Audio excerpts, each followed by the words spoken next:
সমস্যাটো ক'ব নালাগে কাৰণ কেলে আমাৰ লেজাই কলাখোৱা অঞ্চলৰ মূল যিটো আমাৰ হাইৰোডৰ লগত এটাই আমাৰ সংলগ্ন পথ আৰু এই পথটোত ইমান দুৰ্ঘটনা হৈছে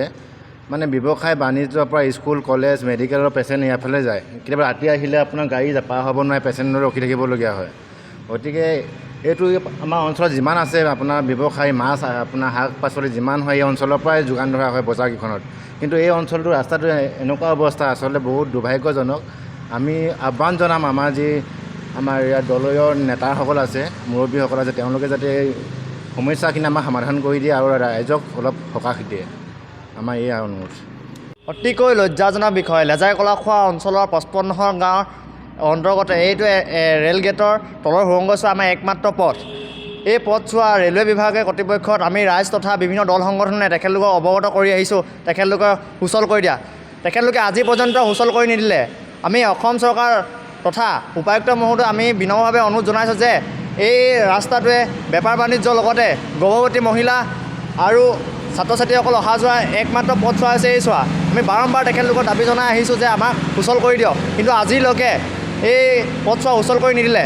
স্থানীয়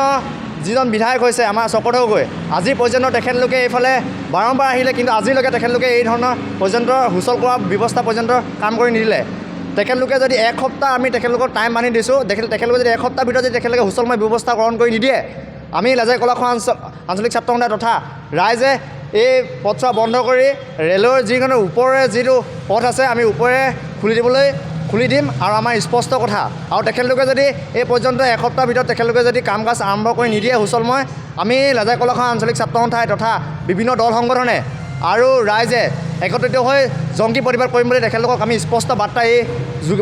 সংবাদ মাধ্যমৰ জৰিয়তে স্পষ্ট বাৰ্তা প্ৰেৰণ কৰিছোঁ কেনেকুৱা ধৰণৰ অসুবিধা আছে একচুৱেলি কি হয় গাড়ী নিব নোৱাৰোঁ বিশেষকৈ ৰাতিপুৱা সময়ত যেতিয়া ডিউটি যাওঁ কেতিয়াবা আৰু কেতিয়াবা ৰাতিও যদি মিডনাইট কেতিয়াবা ইমাৰ্জেঞ্চি মেডিকেল বা কিবা কেছত যদি আমি আহোঁ তেতিয়াও পানী হৈ থাকে গাড়ী নিবলৈ অসুবিধা হৈ যায় সৰু গাড়ী বিশেষকৈ আমাৰ সৰু গাড়ী ফচে মানে পানী থাকিলে আমি যাব নোৱাৰোঁ ন গাড়ী আকৌ ডেমেজো হৈছে 2-3খন মোৰ লগৰ গাড়ী ডেমেজ হৈছে ইয়াত পানী তেনেকৈ নি ইমাৰ্জেঞ্চি চিটুৱেশ্যন সোনকালে ঠিক কৰিলে ভাল হয় প্ৰব্লেমটো চলিউশ্যন এতিয়ালৈকে হোৱা নাই ডি ৱাটাৰিং কৰে কিন্তু হ'লেও পানী থাকে প্ৰায় পানী থাকে ইয়াত সোনকালে ঠিক কৰিলে ভাল হয় আৰু সমস্যা হয়তো বহুত সমস্যা হয় মই ৰাস্তাটো এনেকুৱা এডোখৰ বেয়া হৈ আছে